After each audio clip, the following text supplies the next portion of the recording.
Olá, meus amigos, estamos de volta. Eu sou o professor Vitor Santos e estamos aqui novamente para continuarmos a nossa sequência de vídeos chamada, esse projeto se chama Código Penal Comentado, e no vídeo anterior o professor comentou com vocês os artigos 135A e 136 do Código Penal. Terminamos o vídeo passado conversando então sobre o crime de maus tratos e finalizando o capítulo 3 do título 1 da parte especial. Lembrando que nós optamos por começar trabalhando a parte especial, uma parte que ela realmente tem mais incidência em prova de concurso, não é desmerecendo na parte geral, mas a parte especial ela parece ser mais interessante para começar, e ainda estamos conversando sobre o título 1, dos crimes contra a pessoa. Acontece que dentro dos crimes contra a pessoa, o professor já comentou com vocês sobre os crimes contra a vida, o capítulo 1, sobre as lesões corporais, o capítulo 2, e encerramos no vídeo passado o capítulo 3, que é um capítulo que a gente não tem tanto costume assim de trabalhar em sala de aula, que chama da periclitação da vida e da saúde. Vamos começar a trabalhar agora o capítulo 4, começar e terminar. Afinal, o capítulo 4 só tem um crime, o crime do artigo 137, o crime de rixa. É isso mesmo, tá, pessoal? 4 letrinhas aí, traz aí o crime de rixa. Um crime bem interessante, sempre cobrado em prova de concurso e costuma confundir bastante a cabeça do candidato, tá certo? Mais uma vez o professor sempre pede isso, Esse toma lá da cá. A única coisa que eu peço em troca de vocês, se esse tipo de material é interessante, não deixe de se inscrever no nosso canal, de clicar aí no curtir, compartilhar com os amigos, seguir o professor nas outras redes sociais, lá no Instagram, @profvitorsantos, no nosso canal Telegram também, Direito com Vitor, porque isso ajuda muito outras pessoas a terem também acesso a essas informações, ajuda aí outras pessoas a também se prepararem para concurso público. Pessoal, então é isso. No bloco passado, no vídeo passado, o professor comentou com vocês sobre o crime de maus tratos, Finalizei falando sobre maus tratos e vou trabalhar agora o artigo 137, o crime de rixa, tá? É um crime que, formalmente falando, a conduta em si é bem pequena, Mas, por mais que o crime tenha uma conduta pequena, você vai ver como tem informação importante para a gente falar aqui dentro do crime de rixa, tá certo? Professor, qual que é a conduta punida no crime do artigo 137, no crime de rixa? Participar de rixa. Olha que interessante. Mais uma vez o Código Penal não sendo tão explicativo assim. A conduta punida no artigo 137 é participar de rixa, salvo para separar os contendores. Participar de rixa, salvo para separar os contendores, essa é a conduta punida no crime do artigo 137. A pena é bem pequena, detenção de 15 dias a 2 meses, trata-se então aí de infração penal de menor potencial ofensivo, diga-se de passagem, tanto a rixa simples como a rixa qualificada são infrações penais de menor potencial ofensivo, embora a ação seja pública e incondicionada, a infração penal é de menor potencial ofensivo. Professor, então pronto, participar de rixa. O que é, professor, uma rixa, pelo amor de Deus? Pessoal, rixa é uma luta tumultuosa. Rixa é uma luta confusa. Rixa é aquele tipo de briga, de luta, em que as pessoas não têm lado. Todo mundo começa a se bater mutuamente. Parece até coisa de filme, Aqueles filmes de Velho Oeste, briga de bar, em que todo mundo começa a se espancar de uma hora para outra. Isso é uma rixa, pessoal. Para que eu tenha um crime de rixa, eu tenho que ter uma luta tumultuosa. Eu tenho que ter um tumulto. Eu tenho que ter uma luta confusa, em que as pessoas não têm lado. Normalmente, quando eu falo de rixa, antes de explicar essa questão do tumulto, o candidato ele acaba erroneamente achando, associando a rixa a um conflito, um confronto, por exemplo, aqueles de briga de torcida organizada. A torcida A de branco vai brigar com a torcida B de preto. Pessoal, isso não é uma rixa. Isso não é uma rixa. Aquelas pessoas ali vão responder por lesão corporal, por homicídio, por tentativa de homicídio, porque aquelas pessoas têm lado. Eu não tenho tumulto. Quando a torcida de um time A começa a brigar com a torcida do time B, eu não tenho uma luta tumultuosa. Muito pelo contrário. Eu sei exatamente qual é a pessoa que eu tenho que bater. Tanto é que as torcidas são uniformizadas, justamente para que o sujeito saiba em quem ele tem que jogar a pedra, atirar o rojão, em quem ele tem que bater. Rixa não é isso. Rixa é uma luta tumultuosa, uma luta confusa, em que eu não tenho lado. Eu estou sozinho, todo mundo pode me bater, eu posso bater em quem eu quiser. Quando duas pessoas se juntam para bater num terceiro que apenas se defende, eu não tenho uma rixa. Para que eu tenha uma rixa, eu não posso ter lados. É uma luta tumultuosa, é uma luta conflituosa. Eu não tenho lado, tá? Eu e meu irmão nos juntamos para bater em 2 caras. Isso não é uma rixa. Isso não é uma rixa. Porque eu sei que eu tenho que bater naquelas pessoas, não posso bater no meu irmão. Para que eu tenha rixa, eu tenho que ter uma luta tumultuosa. As pessoas não têm lado definido, tá certo? Informações importantes. Professor, no tocante ao sujeito ativo,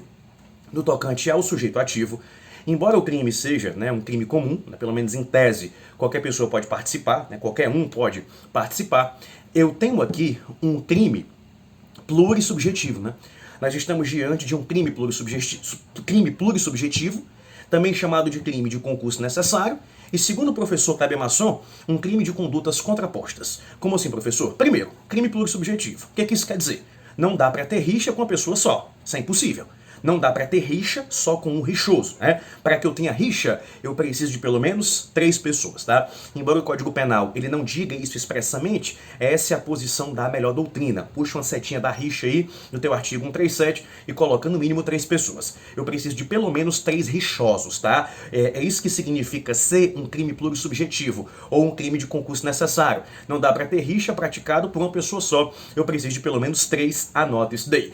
Professor, o que quer dizer crime de condutas contrapostas? Crime de condutas contrapostas significa dizer que, além de ser necessário ter várias pessoas, as condutas têm que ser dirigidas umas contra as outras. É exatamente isso, tá? Aqui os sujeitos, aqui os indivíduos, eles colocam as condutas uma contra as outras, tá? São 3, 4, 5, 6 pessoas brigando entre si. Então eu tenho um crime plurissubjetivo, em que eu preciso de pelo menos 3 rixosos, e um crime de condutas contrapostas, porque a conduta de um vai de encontro à conduta de outro, tá certo?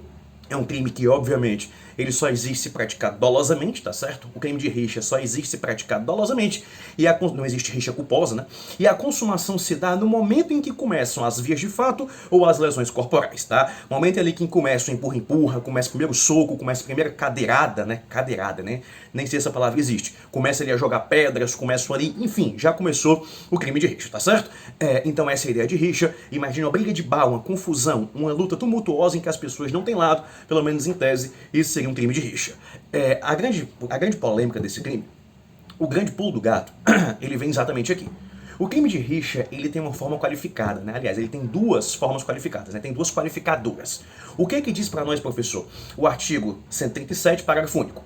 Se ocorre morte ou lesão corporal de natureza grave, né? Ou seja, né, se um dos rixosos morrer ou ficar gravemente ferido, aplica-se a pena, né? Aplica-se pelo fato de participação na rixa, a pena de detenção de 6 meses a 2 anos. Ou seja, né, se, né, um dos rixosos ficar gravemente ferido ou vier a morrer, a pena vai ser essa detençãozinha de 6 meses a 2 anos, que ainda vai ser infração penal de menor potencial ofensivo. Professor, mas o que tem de polêmico nisso, né? Se a rixa for simples, a pena é aquela que o senhor falou, e se a rixa for qualificada lesão grave ou morte, a pena de detenção de 6 meses a 2 anos. Eu não entendi o que tem de polêmico nisso, professor. Concentração. Nós sabemos que, atualmente no direito penal, o legislador, ele usa, no momento de punir, a responsabilidade penal subjetiva. O que isso quer dizer, professor? Eu só posso punir uma pessoa, né, de acordo com o direito penal brasileiro, se ele tiver agido com dolo ou culpa, né? Eu só posso responder por lesão corporal, por homicídio, né? Você entendeu, né? Eu só posso responder por qualquer um desses crimes se eu tiver praticado dolosa ou pelo menos culposamente. Acontece que o crime de rixa, ele traz um dos resquícios da responsabilidade penal objetiva. Como assim, professor? Acompanhe com o professor. Normalmente numa rixa, é impossível dizer quem bateu mais e quem bateu menos. Vamos imaginar a seguinte situação. O sujeito estava lá participando de uma rixa e ele acabou sofrendo uma lesão grave e ficou mais de 30 dias impossibilitado de trabalhar. Quebrou a perna, né? E ele passou mais de 30 dias sem poder trabalhar. Eu não consigo identificar quem foi o sujeito que quebrou a perna dele, né? Eram 12 pessoas numa rixa. Apenas uma quebrou a perna daquele indivíduo. Mas eu não consigo determinar quem foi que quebrou a perna dele. Pois todos os 12 vão responder por rixa qualificada. Todos os 12 irão responder por rixa qualificada. No meio da rixa, um dos rixosos tira uma arma e atira contra o rosto de um homem, matando o homem. Eu não consigo identificar quem foi que atirou para matar, pois todos os rixosos vão responder por rixa qualificada pela morte. Pessoal, isso é muito interessante. O nome disso é responsabilidade penal objetiva. Ainda que eu não consiga determinar qual foi o indivíduo que deu o tiro para matar, todos os outros vão responder por rixa qualificada pela morte. E no caso da rixa qualificada pela lesão corporal grave, imagine a seguinte situação. 10 pessoas participam de uma rixa, 10 pessoas participam de uma rixa, inclusive o professor. Uma dessas pessoas, né, dos rixosos, quebrou minhas 2 pernas. Eu vou passar mais de 30 dias sem poder dar aula, sem poder ficar em pé, né? Acontece que não conseguimos identificar, pois todos vão responder por rixa qualificada pela lesão corporal. Inclusive eu, que fui aquele que tive as pernas quebradas. Olha que interessante. Inclusive a vítima da lesão grave, por ter participado da rixa, também deve responder por lesão corporal de natureza, por rixa qualificada pela lesão corporal de natureza grave. Mas, professor, até a vítima. Porque por mais que eu não consiga determinar quem foi que quebrou a perna do sujeito, eu sei que não foi ele. Ainda assim, o nome disso é responsabilidade penal objetiva. Até o próprio sujeito, vítima da lesão grave, por ter participado da rixa, vai responder também por rixa qualificada. Olha que informação interessante, um pouco polêmico, um pouco esquisito, mas é isso que significa responsabilidade penal objetiva. Pessoal, terminamos o crime de rixa, 10 minutinhos aqui para conversar com vocês sobre o crime de rixa. Acho que ficou claro, acho que ficou bem tranquilo. O professor encerra por aqui o capítulo 4, né, o capítulo 4 que traz a rixa, né, e é só esse crime, e voltamos no próximo vídeo, tá certo? Com um novo capítulo, capítulo 5, vamos começar a falar dos crimes contra a honra, né? Começando com o artigo 138, o crime de calúnia, tá certo? Vou ficando por aqui, não esqueça de deixar o seu comentário e colocar a sua dúvida, comentar o que você achou, né? Fazer alguma observação, é muito importante esse feedback de vocês. Vou ficando por aqui, um forte abraço e tchau!